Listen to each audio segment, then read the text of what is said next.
लोकाभिरामं रणरङ्गधीरं राजीवनेत्रं रघुवंशनाथं कारुण्यरूपं करुणाकरं तं श्रीरामचंद्रम शरणं प्रपद्ये। मानस प्रेमियों, श्री रामचरितमानस में आपका स्वागत है। वर्तमान में भगवान के स्वभाव का वर्णन चल रहा है। पूर्व में हम बालकांड तक में भगवान के स्वभाव का वर्णन सुना चुके हैं। आज हम अयोध्या कांड में प्रवेश कर रहे हैं। अयोध्या कांड में आज हम मंगलाचरण से लेकर के श्री राम कैकेयी संवाद तक श्री भगवान के स्वभाव का वर्णन सुनाएंगे। तो भगवान के स्वभाव का वर्णन अयोध्या कांड में सबसे पहले मंगलाचरण में ही आ जाता है।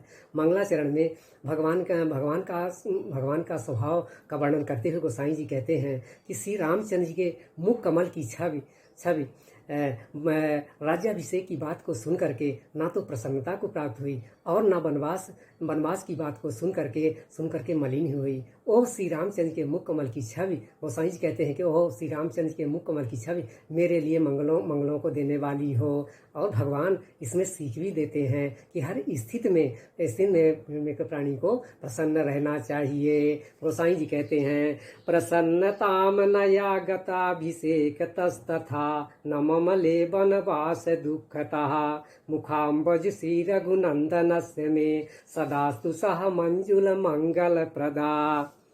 अब भगवान जब से ब्याह करके अयोध्या आ गए हैं तब से अयोध्या में चारों तरफ खुशियाँ छाई हुई हैं। महाराज दशरथ राम जी के रूप शील गुण को देख सुन करके अत्यंत प्रसन्न हैं। एक दिन की बात है, महाराज दशरथ जी सभा में बैठे थे। स्वभाव से उन्होंने दर्पण को उठा लिया और अपना मुकुट सीधा करने लगे। तब महाराज दशरथ जी ने देखा कि कानों के समीप उनके बाल सफ़ेद हो गए हैं। तो महाराज ने विचार किया कि अब बुढ़ापा आ गया है, अब हमें श्री राम जी को राज्य दे करके और जीवन का लाभ लेना चाहिए। ऐसा सुंदर विचार करके महाराज दशरथ सुंदर अवसर के तलाश करते हुए जब अवसर मिला तो गुरु जी के पास गए और गुरु जी से अपने मन की ये बात बताई।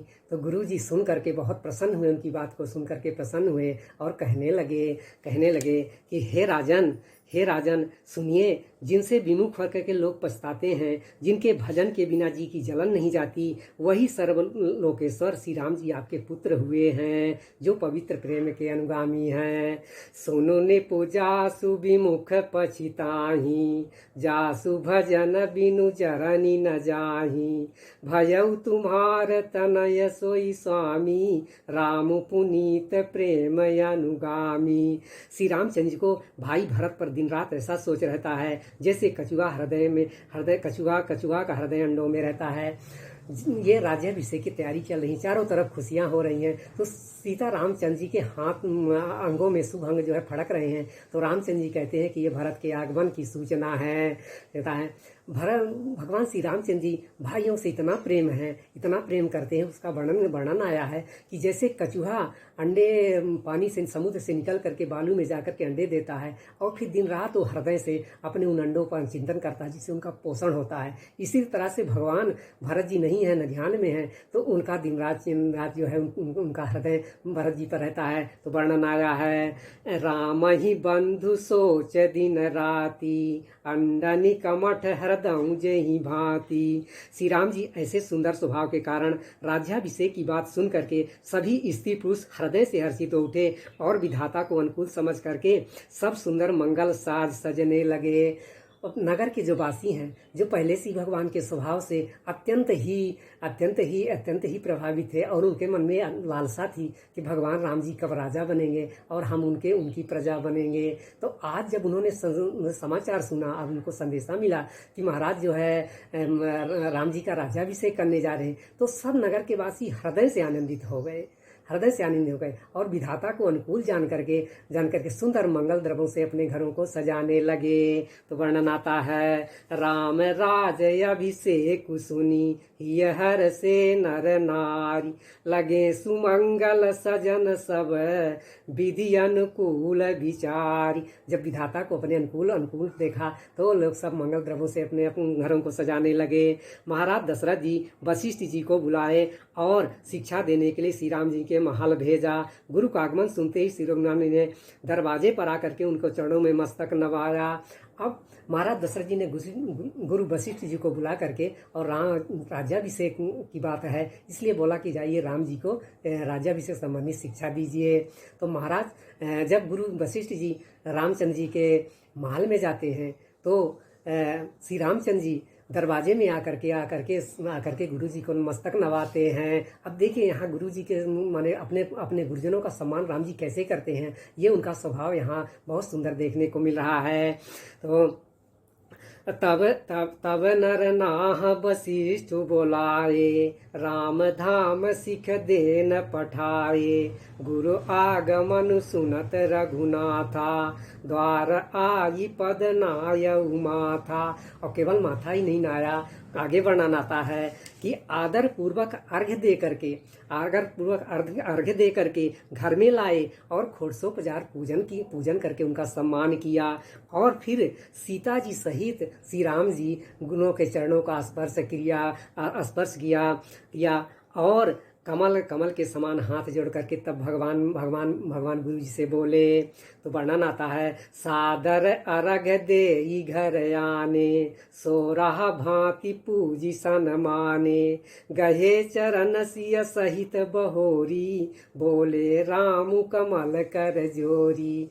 गुरु का कैसे सम्मान करना चाहिए, ये जो है सीखने लायक है भगवान से। भगवान का चरित्र है, भगवान का चरित्र जो है अनुकरणीय है। हर चीज़ उनकी अनुकरणीय है कि कहाँ कैसा व्यवहार करना चाहिए। गुरु जी को अर्घ दे करके अंदर महल में ले जाते हैं और फिर उनका खोरसोपचार पूजन करते हैं। पूजन करने के बाद सपत्नी सीता जी सहित उनके चरण स्पर्श करते हैं और फिर जो है पूछते हैं भगवान, फिर बोलते हैं कि कहते हैं भगवान कि यद्यपि सेवक के घर स्वामी का पधारना मंगलों का मूल है, अमंगलों का नाश करने वाला होता है। तथापि हे नाथ, उचित तो यही था कि प्रेम पूर्वक दास को ही कार्य के लिए बुला भेजते, ऐसी ही नीति है। तो वर्णन आता है, सेवक सदन स्वामी आगमनु, मंगल मूल अमंगल दमनु। तदपि उचित जनु बोली सप्रीति, पठैय कार्य नाथ यसी नीति। महाराज कहते हैं कि गुरुजनों का आगमन सभी मंगलों का मूल है। और आगे और सुंदर वर्णन करते हुए भगवान कहते हैं कि गुरु वशिष्ठ जी से कहते हैं कि आपने प्रभुता छोड़ करके स्वयं पधार करके जो स्नेह किया है, इससे आज यह घर पवित्र हो गया है। हे गोसाई जी, आज्ञा हो मैं वही करूं, जो आज्ञा हो मैं वही करूं। प्रभुता तजी प्रभु कीन्ह सनेहु, भयउ पुनीत आजु येहु गेहु। आयसु सोई सो करऊं गोसाई, सेवकु लहाई स्वामी सेवकाई।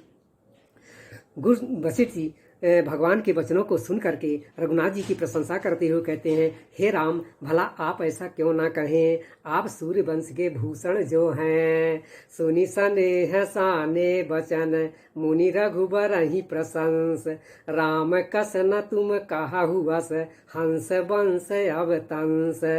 श्री रामचंद्र के गुणशील और स्वभाव का बखान कर मुनराज प्रेम से पुलकित होकर के राज्याभिषेक की बात बताई कि महाराज ने राज्याभिषेक जो है करना चाहते हैं। हे राम जी, आज आप उपवास हवन आदि सब संयम कीजिए, जिससे कार्य सफल हो सके। बरनि राम गुणशील सुभाऊ, बोले प्रेम पुलकी मुनि राऊ। भूप सजो अभिषेक समाजू, चाहत देन तुमहि जुबराजू। अब जब भगवान ने सुना कि मेरा राज्याभिषेक हो रहा है, तो भगवान के हृदय में खेद हुआ, भगवान के हृदय में दुख हुआ कि सब भाइयों के समस्त संस्कार एक साथ हुए, किंतु निर्मल वंश में यह एक अनुचित बात हो रही है कि सब भाइयों को छोड़ करके राज्याभिषेक एक बड़े का होता है। गोसाई जी कहते हैं कि प्रभु श्री रामचंद्र जी के यह सुंदर पछतावा भक्तों के मन की कुटिलता का हरण करे। विमल बंसु यहु अनुचित एकु, बंधु बिहाई बड़े ही अभिषेकु। प्रभु स प्रेम पछितानि सुहाई, हरऊ भगत मन कह कुटिलाई। अब जब कुंवरी जो है राज्याभिषेक का विरोध करती है, अब वर्णन है कि सरस्वती जी का मंत्रा का बुद्धि फेरना, और इस प्रसंग में भगवान के स्वभाव की बात आती है। तो जब कुंवरी राज्याभिषेक के विरुद्ध बात बोलती है, तब तब कुंवरी से कैकेयी जी कहती हैं कि राम को सहज ही सहसा स्वभाव से ही सब माताएं कौशल्या के समान ही प्यारी हैं। मुझ पर तो वे विशेष प्रेम करते हैं। मैंने उनकी प्रीत की परीक्षा करके देख ली है। कौशल्या सम सब महतारी, राम ही सहज सुभाय पियारी। मोह पर करहि स्नेहु बिसेखी, मैं करी प्रीति परीक्षा देखी। कैकेयी कहती हैं कि जो विधाता कृपा करके जन्म दे तो यह भी दे कि श्री रामचंद्र जी पुत्र हों और सीता जी पुतोहू हों। श्री राम जी मुझे प्राणों से अधिक प्रिय हैं। उनके तिलक से तुझे क्षोभ कैसा, जौ विधि जन्म दे करी छोहू। होहु राम सिय पूत पुतोहू, प्राण ते अधिक राम प्रिय मोरे। तिनके तिलक क्षोभ कस तोरे। कैकेयी को भवन में जाती है। अब अंततः जो है कैकेयी कुंवरी के कहने पर अनेक तरह से तर्क देने पर कैकेयी की बुद्धि फिर जाती है और वो कोप भवन में चली जाती हैं। तो महाराज दशरथ जो है कोप भवन में जाते हैं और कैकेयी को जो है से पूछते हैं तो वरदान की बात बताती हैं। और तो राजा सोचते हैं कि ऐसे ही वरदान हो गया हो, मांगी रही होंगी, हमें भूल गया, आपने नहीं मांगा।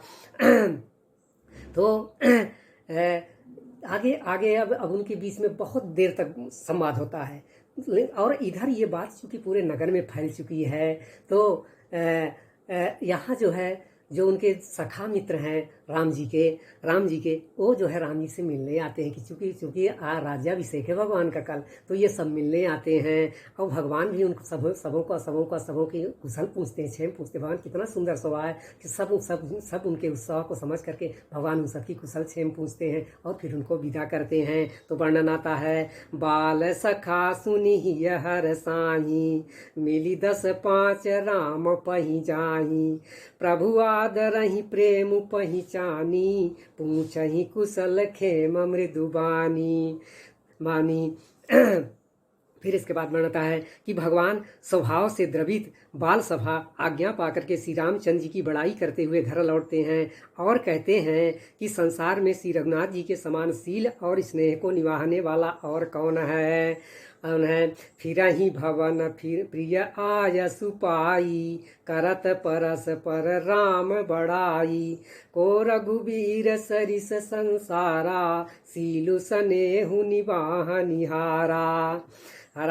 अब जो सखा है वो राम जी के विदा करने पर समझाने पर अपने घर तो चले जाते हैं, पर उनका मन राम जी में लगा रहता है और घर जा करके वो विधाता से विनती करते हैं। वो बड़े ही निश्चल हैं, बड़े निश्चल भाव से विधाता से विनती करते हैं कि हे विधाता, हमें अपने कर्मों के अनुसार जो भी यौन मिले, जो भी फल मिले वो आप दीजिए। आप अपने विधान के विरुद्ध नहीं कहते कि हमको फल दीजिए, हमें कोई अच्छा राज्य दे दीजिए, कोई पद दे दीजिए, कोई किसी देवता बना दीजिए, नहीं कहते। वो सखा कहते हैं कि हमारे जो कर्म हो, जो हमारे कर्म फल हो के अनुसार जो हमारी गति बनती हो, हमें वही यौन दीजिए। लेकिन एक चीज़ हमको दीजिए, एक चीज़ जरूर दीजिए कि हम सेवक हों और श्री राम जी हमारे स्वामी हों और यह नाता अंत तक निभा जाए।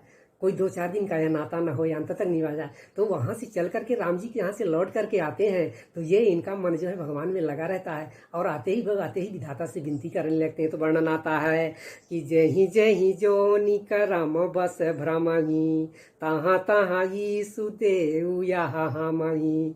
सेवक हम स्वामी सिय नाहु, हो नाथ यह और निबाहु। सिया नाहु यानी सिया जी के ना यानी पति यानी राम जी, हम सेवक हों, हम सेवक स्वामी सिया नाहु, सिया जी के ना जो है हमारे स्वामी हों और हो नाथ, यह नाता जो यह निष्ठा है हमारा स्वामी सेवक का, ये और निबाहु अंत तक निर्वाह हो जाए। ये मांगते हैं विधाता से। ये नहीं कहते कि हमारा जन्म हुआ है अयोध्या में और हम राम जी के प्रिय हैं। वो अधिकारी थे, वो मांग सकते थे, स्वर्ग मांग सकते थे, वैकुंठ मांग सकते थे, लेकिन वो कितने निश्चल हैं कि विधि के विधान के विरुद्ध नहीं जाते हैं। विधाता से कहते हैं कि आपके विधान में वही है कि जो जैसा कर्म करता है उसको ऐसा फल योनि मिलती है। तो वही विधाता से कहते हैं कि हम हमारे जो भी कर्म हो, जो कर्म बस रहेंगे, हम अपने कर्मों के अनुसार जिस चीज़ों में भ्रमण करें वहाँ हमें भ्रमण कराइए, लेकिन बस हमको इतना दीजिए कि हम सेवक हों और श्री रामचंद्र जी हमारे स्वामी हों और यह नाता अंत तक निभा जाए।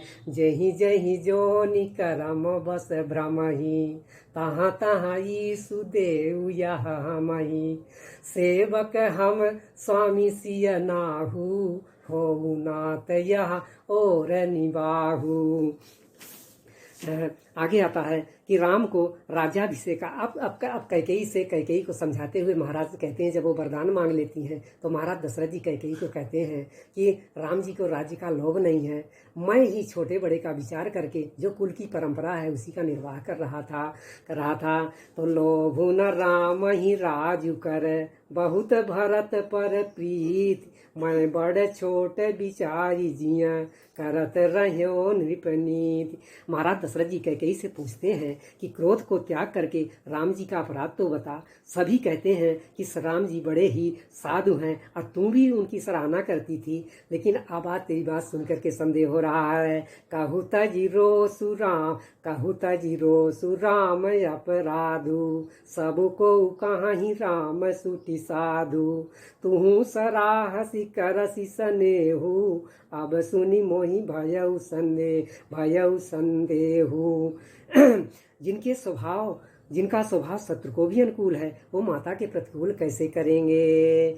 जासु सुभाव अरिहि अनुकूला, सोकी में करिहि मातु प्रतिकूला। महाराज कहते हैं कि तू मेरा मस्तक मांग ले, मैं तुझे अभी दे दूं, पर राम के विराह में मुझे न मार। मांगू माथ या बही देऊं तो ही, राम विराह जनि मारसी मोही।